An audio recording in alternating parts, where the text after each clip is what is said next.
नमस्कार, आप देख रहे हैं समर्थ सहारा न्यूज। आपके साथ मैं हूं वैशाली। आइए रुक करते हैं आज की खबरों की ओर। मध्य प्रदेश के विभिन्न स्कूलों में विद्यार्थियों का भविष्य संवारने के लिए अपना करियर कुर्बान कर देने वाले अतिथि शिक्षकों का भविष्य आज अंधकारमय हो गया है। प्रदेश सरकार द्वारा समय समय पर अतिथि शिक्षकों से तमाम तरह के वादे तो किए गए हैं, लेकिन अभी भी अतिथि शिक्षकों को उसका लाभ नहीं मिल पाया है। विभागीय भर्ती, नियमितीकरण, बोनस, अंक सहित अन्य आश्वासन सरकार द्वारा अतिथि शिक्षकों को जरूर दिए गए, लेकिन वर्तमान में अतिथि शिक्षक मानसिक रूप से पीड़ित और परेशान हैं। सबसे बड़ा सवाल तो यही है कि युवाओं को आगे बढ़ाने और प्रोत्साहन देने का वादा करने वाली मध्य प्रदेश सरकार अतिथि शिक्षकों का कब भला करेगी। समर्थ सहारा के लिए बालाघाट से पूनम राउत की रिपोर्ट। नमस्कार, समर्थ सहारा के खास कार्यक्रम में एक बार फिर आप सभी दर्शकों का स्वागत है। जैसा कि आप जानते हैं कि हम हर बार किसी विषय को जन सरोकार से जुड़े मुद्दे को उठाते हैं, और आज हम जिला मुख्यालय बालाघाट में हैं और एक बार फिर हम अतिथि शिक्षकों से रिलेटेड एक स्टोरी करने जा रहे हैं कि कैसे अतिथि शिक्षक जो हैं ज्ञान की ज्योति से विद्यार्थियों का भविष्य संवारने में लगे हैं, लेकिन सरकार की जो वर्तमान नीतियां बन रही हैं लगातार, उससे कहीं ना कहीं अतिथि शिक्षकों का नुकसान हो रहा है। या यूँ कह सकते हैं कि विद्यार्थियों का भविष्य संवारने वाले शिक्षक जो है अतिथि शिक्षक हैं, उनका खुद भविष्य जो है आज अंधकार की स्थिति में है। तो हमारे साथ कुछ अतिथि शिक्षक हैं जो कि आज़ाद संघ अतिथि शिक्षक फेडरेशन में है, ग्रुप से जुड़े हुए हैं। हम उनसे बात करेंगे कि क्या चुनौतियां हैं, वर्तमान में क्या दिक्कत है और सरकार क्या जो तमाम तरह के वादे कर रही हैं उनको लेकर सजग है या फिर नहीं।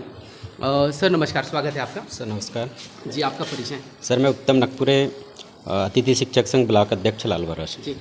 सर कब से है, देखिए जैसा कि हम जानते हैं कि 2008 से नीतियाँ बनी हैं अतिथि शिक्षक की मध्य प्रदेश में, तो क्या आप कब से पढ़ा रहे हैं और वर्तमान में क्या चुनौतियाँ आ रही हैं? सर मैं तो 2014 से पढ़ा रहा हूँ जी, और आज वर्तमान की स्थिति ऐसी है कि पूरे अतिथि शिक्षक बाहर होने की कगार पर है, क्योंकि शासन की ऐसी नीति है जिसमें शुरू में तो प्रमोशन प्रक्रिया के माध्यम से अतिथि शिक्षक बाहर हो रहे हैं जी। उसके बाद अतिशेष प्रक्रिया आ रही है, उससे बाहर हो रहे हैं। जबकि 2 सितंबर 2023 को तत्कालीन मुख्यमंत्री शिवराज सिंह चौहान जी द्वारा महापंचायत की गई थी, जिसमें अतिथि शिक्षकों का भविष्य सुरक्षित करने के लिए योजनाएं बनाई गई थी। क्या लगता है, क्या दिक्कतें आ रही है, क्यों छटनी हो रही है, क्या नीतियाँ ऐसी? नीतियाँ गवर्नमेंट की समझ नहीं आ रही है, क्योंकि वर्तमान में हम शासन प्रशासन से मांग करते आ रहे हैं, फिर भी हमारी जो मांगे हैं, मुख्य मांग तो वो है कि 2 सितंबर 2023 को जो मुख्यमंत्री महोदय ने जो महापंचायत की थी, उस महापंचायत का आदेश अभी तक पारित नहीं हो पाया। तो वो आदेश पारित होना चाहिए ताकि हम सभी अतिथि शिक्षकों का भविष्य सुरक्षित हो। सर आपका परिचय बताएं। जी, मेरा नाम रजनीश नकपुरे और मैं एक अतिथि शिक्षक। जी, कब से पढ़ा रहे हैं?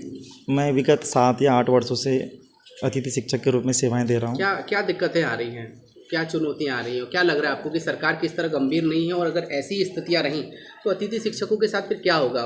उन्होंने जो अपना समय गंवाया है एक तरह से, या समय दिया है, तो क्या उनको क्या लाभ मिलेगा या फिर क्या दिक्कतें हैं? पिछले विगत 12 या 13 वर्षों से अतिथि शिक्षक स्कूल में अध्यापन कार्य करा रहे हैं और उन्होंने अपना स्वर्णिम समय स्कूल को दिया है, राज्य की शिक्षा व्यवस्था को चलाने में दिया है। लेकिन वर्तमान में ट्रांसफ़र और प्रमोशन के नाम पर अतिथि बाहर हो रहे हैं, और ऑनलाइन प्रक्रिया में जो पुराने अतिथि उनको कोई लाभ नहीं मिल रहा है, जिसकी वजह से वो भी बाहर हो रहे हैं। जी, तो सरकार जो, जैसा कि हम बात कर रहे हैं, तत्कालीन मुख्यमंत्री शिवराज सिंह चौहान जी थे और 2 सितंबर 2023 को महापंचायत हुई थी। बहुत तरह के वादे करते रही है मध्य प्रदेश सरकार, और उस समय मुख्यमंत्री जी ने भी किया था। तो क्या उनको लेकर किसी तरह की बातें हुई हैं, उसको जो आश्वासन उन्होंने दिया था, वादा किया था, क्या वो कारगर हुआ है? हाँ, पिछले बार पूर्व मुख्यमंत्री जी ने जो महापंचायत में घोषणा की थी, उसमें से अभी तक सिर्फ एक घोषणा लागू हो पाई है कि अतिथियों का मानदेय बढ़ाना है। उसके अलावा एक भी घोषणाएं पूरी नहीं हुई है, और सरकार की नीति भी मुझे भी ऐसी लग नहीं रही है कि वो भी वर्तमान समय में कुछ करने वाली है, और जिस वजह से सरकार ठीक से नीति नहीं बना पा रही है और अतिथि शिक्षक लगातार बाहर होते जा रहे हैं। जो मुख्यमंत्री थे उन्होंने एक और वादा किया था, उन्होंने कहा था कि गुरुजी की तरह जी हम विभागीय परीक्षा लेंगे और फिर जो है ऐसा होगा कि आप रेगुलर हो जाएंगे। जी। तो कहीं ना कहीं संवेदना भी जुड़ जाती है कि चलो आज नहीं कल नहीं परसों, भाई इतने साल से आप लोग पढ़ा रहे हैं। तो क्या इसको लेकर के सरकार कभी सजग रही है या किसी तरह का कम्युनिकेशन स्थापित किया गवर्नमेंट ने? तत्कालीन मुख्यमंत्री जी ने ये कहा था कि आपको भविष्य में बाहर नहीं किया जाएगा और आपके लिए एक उचित नीति बनाई जाएगी, लेकिन वर्तमान सरकार से विधानसभा में या विधायक द्वारा जब भी जानकारी प्राप्त की जाती है तो वो हमेशा यही बोलते हैं कि आपके लिए नीति बनाई जा रही है, और अलग से अतिथियों को बाहर करते जा रहे हैं। अभी मुझे लगता नहीं कि कोई कार्य इस नीति पर चल रहा है। अभी क्या चुनौतियां आ रही है और अभी क्या हुआ है? जैसा कि आप शायद चर्चा के दौरान बता रहे थे कि ट्रांसफर हो गया, प्रमोशन हो गया, इसके कारण छटनी हो रही है, तो ये क्या चीज़ें हैं? अभी जो वर्तमान में क्या वर्ग 3 वाले टीचर वर्ग 2 में चले गए हैं, वर्ग 2 वाले वर्ग 1 में चले गए हैं, जिससे प्रमोशन हुआ है। तो जो पुराने जो अतिथि वहाँ कार्यरत थे उन्हें बाहर कर दिया गया है, जिससे वो उस संस्था से अध्यापन कार्य नहीं करा पा रहे, और सरकार की नीति भी ऐसी नहीं है कि उनका कार्य लगातार चलते रहे। जी, तो फिर जैसा कि आपने आंकड़ा बताया, कितने अतिथि शिक्षक थे पहले? पिछले बार लगभग 70,000 प्लस अतिथि शिक्षक कार्यरत थे। अभी क्या स्थिति बन गई एक तरह से? अभी लगभग 35 से 40 हज़ार अतिथि शिक्षक की ज्वाइनिंग हो पाई है पोर्टल में, बाकी अतिथि का मुश्किल है। और कब से सत्र प्रारंभ हुआ है अभी 2024-25 का मानकर चलें? सत्र तो हर साल 1 जुलाई से प्रारंभ हो जाता था, पर इस बार अगस्त के लास्ट वीक से या अगस्त मिड से ये प्रारंभ हुआ है, और शिक्षा व्यवस्था भी बहुत प्रभावित हुई है। तो अभी भी ज्वाइनिंग नहीं हुई है कई जगह? अभी भी लगभग 50% अतिथि शिक्षकों की ज्वाइनिंग नहीं हुई है, और बहुत सारे अतिथि शिक्षक अपने पद से पदस्थ कर दिए गए। कहना चाहेंगे सर, मतलब इन चीज़ों को लेकर जो अव्यवस्थाएं हैं, सरकार की जो बातें हैं और उसको मतलब लागू भी नहीं किया जा रहा, तो इसको लेकर क्या कहेंगे आप? सरकार के प्रति हमारे संगठन ने भावना व्यक्त करी है कि 2 तारीख तक वह अपने पुराने जो भी उन्होंने वादे किए थे उसका आदेश पारित कर दे, अन्यथा 5 तारीख को हम लोग एक विशाल आंदोलन का करने जा रहे हैं भोपाल में। जी बहुत बहुत धन्यवाद। जी सर नमस्कार, आपका परिचय? सर नमस्ते, मैं गोपीचंद कुड़कार लालबारा ब्लॉक से अतिथि शिक्षक। जी कब से हैं सर पदस्थ आप, कितने साल हो गए? सर मैं 2009 से 11 से हूँ मैं यहाँ पे पदस्थ। जी कम से कम मुझे 14 वर्ष हो चुका है। लगभग 14 वर्ष हो चुका है। तो सर बताएं क्या दिक्कतें आ रही है अभी?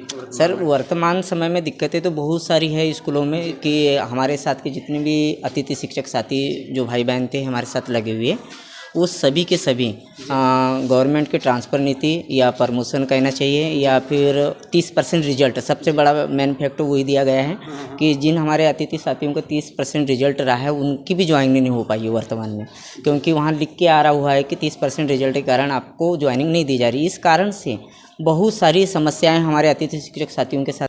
जी आप इतने वरिष्ठ शिक्षक हैं, पढ़ा रहे हैं अतिथि शिक्षक, कई लोग जो हैं वो सरकार की जो नीतियां हैं, जैसा कि अभी एक अतिथि शिक्षक से बात हुई, उन्होंने बताया कि प्रमोशन हो रहे हैं, ट्रांसफ़र हो रहे हैं, नई नीतियां बन रही हैं, तो फिर आप तो ऐसे करके धीरे धीरे निकाले जाते रहेंगे, सर तो हम भविष्य कैसे सुरक्षित आप? भविष्य हमें नहीं लग रहा है सर कि माननीय शिवराज सिंह चौहान जी द्वारा जो 2 सितंबर 2023 को जो घोषणाएं हुई थी 50%, और चलो कि हमारे जो वरिष्ठ जो साथीगण जो बाहर हुए आज, वो सभी के सभी इस नियम में आ जाते और सभी को उनका रोजगार मिल जाता।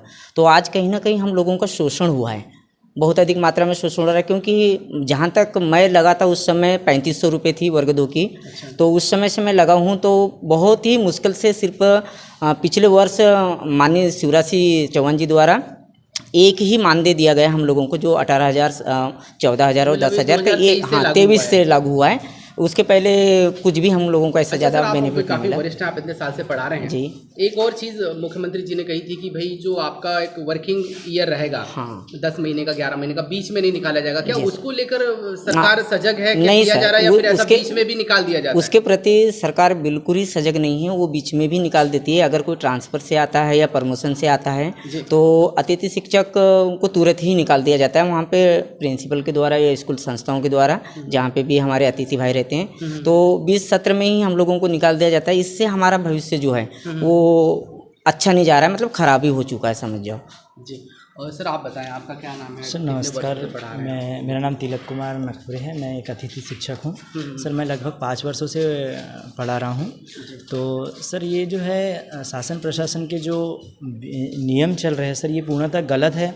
जो भी 2 सितंबर को घोषणाएं हुई थी वो पूर्ण रूप से लागू नहीं हो रही है, जिसमें अतिथि भाइयों के मन में जो है कहीं ना कहीं बहुत निराशा है। और मैं ये चाहता हूँ कि जो अनुबंध भी होना चाहिए कि बीच में ही सत्र का जो टीचर ट्रांसफ़र के होके आ जाता है तो अतिथि शिक्षक उस समय बेरोजगार हो जाता है, उसको निकाल दिया जाता है। और जब वहीं शाला में टीचर की अनुपस्थिति रहती है या टीचर नहीं रहते तो वो अपने दूसरे काम छोड़ करके अतिथि शिक्षक के रूप में कार्य करते और एक अच्छा एजुकेशन को आगे बढ़ाने में सहयोग प्रदान करते हैं।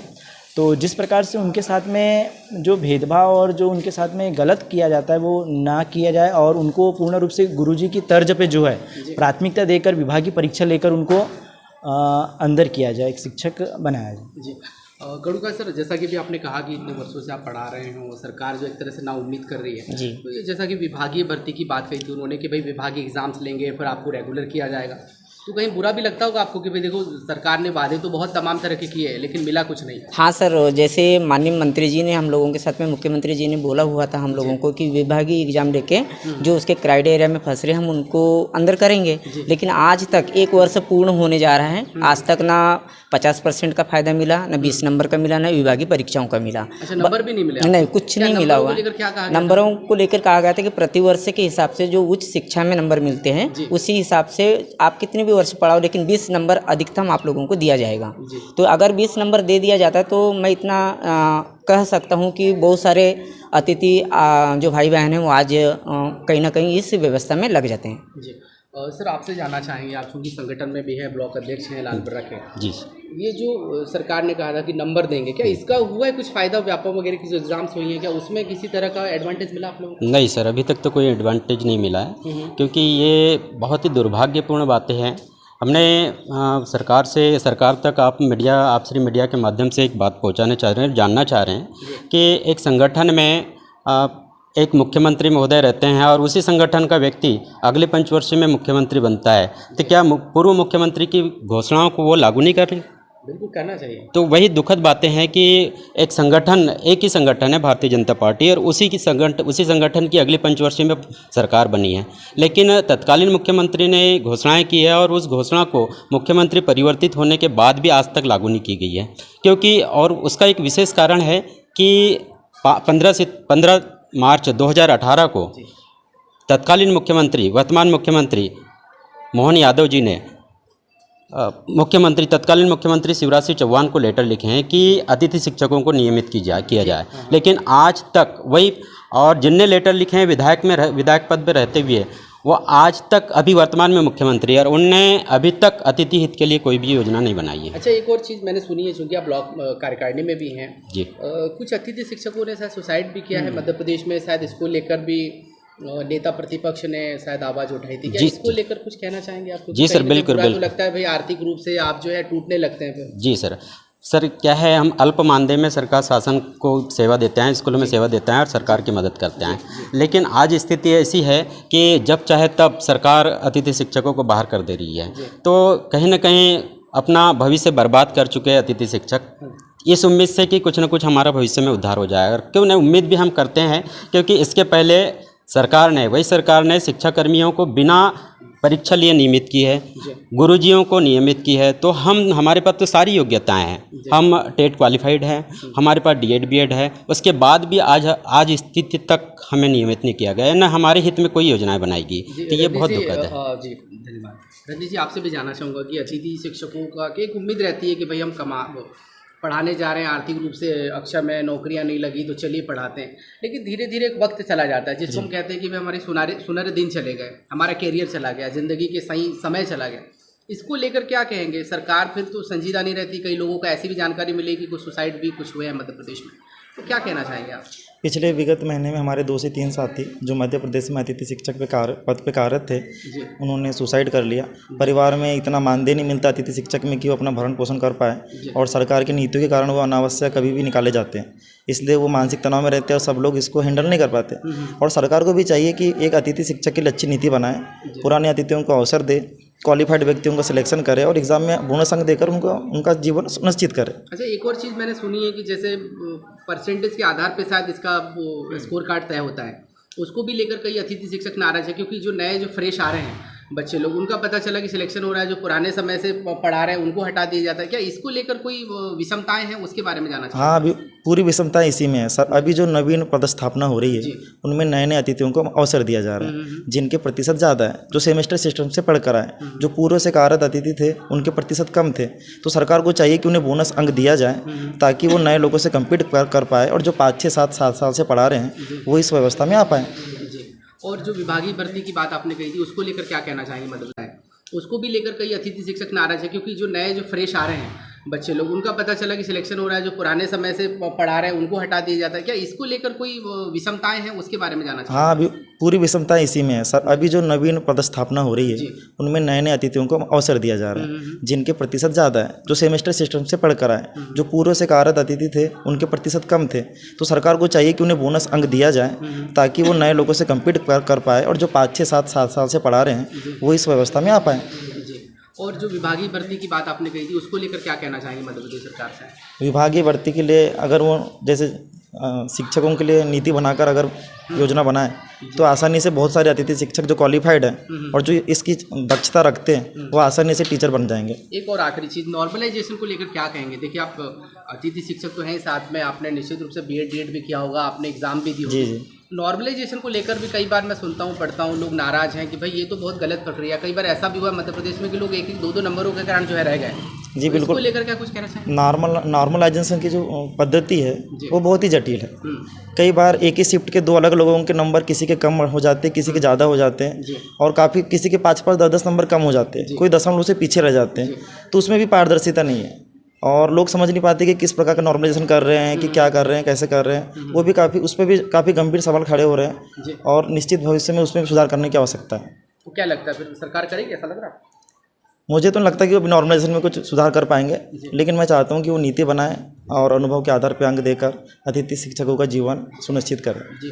और सर, संगठन की ओर से क्या अपील करना चाहेंगे मध्य प्रदेश सरकार से? संगठन की तरफ से अपील है सर कि पिछले 2 सितंबर 2023 को तत्कालीन मुख्यमंत्री माननीय शिवराज सिंह चौहान जी द्वारा महापंचायत की गई थी अतिथि शिक्षकों की, तो वह आदेश तत्काल पारित करें, और अन्यथा प्रदेश संगठन के माध्यम आह्वान है प्रदेश संगठन का और पूरे मध्य प्रदेश अतिथि शिक्षक संगठन का आह्वान है कि यदि 2 सितंबर 2023 महापंचायत का आदेश पारित नहीं होता है तो हम 5 सितंबर को भोपाल में आंदोलन के लिए अग्रसर हैं। बहुत धन्यवाद समर सहारा से बातचीत करने के जी, लिए। बहुत बहुत धन्यवाद। और जैसा कि आपने देखा कि अतिथि शिक्षक साथियों से हमने बात की जो कि काफ़ी परेशान है। परेशान ऐसे हैं कि मध्य प्रदेश सरकार ने तमाम तरह के वादे तो ज़रूर किए हैं। तत्कालीन मुख्यमंत्री शिवराज सिंह चौहान ने 2 सितंबर 2023 को महापंचायत का आयोजन भोपाल में किया था और बहुत सारी बातें कही गई थी, वादे किए गए थे, लेकिन अभी तक अगर मैं मध्य प्रदेश की बात करूं तो अतिथि शिक्षकों को अभी भी उनका हक और अधिकार नहीं मिला जो कि सरकार ने कहा था। और आश्चर्य की बात है कि दिग्विजय सिंह सरकार को कोसने वाली मध्य प्रदेश सरकार खुद अतिथि शिक्षकों का भला नहीं कर पा रही है। और एक और बड़ी बात इसमें मैं ज़रूर कहना चाहूँगा कि अतिथि शिक्षकों का केवल एक ज़िंदगी का हिस्सा नहीं गया, बल्कि उन्होंने अपना कैरियर भी जो है विद्यार्थियों की ज़िंदगी को, उनके भविष्य को संवारने में गुजार दिया है। और आश्चर्य की बात है कि नेता जो है तमाम तरह की बातें तो ज़रूर करते हैं, वादे तो ज़रूर करते हैं, मगर पूरे नहीं किए जाते हैं। वीडियो जर्नलिस्ट शैलेश दाते के साथ मैं पूनम राव, समर सहारा, बालाघाट। इस खबर में फिलहाल इतना ही। आगे की तमाम अपडेट्स की जानने के लिए जुड़े रहें समर्थ सहारा न्यूज़ के साथ। नमस्कार।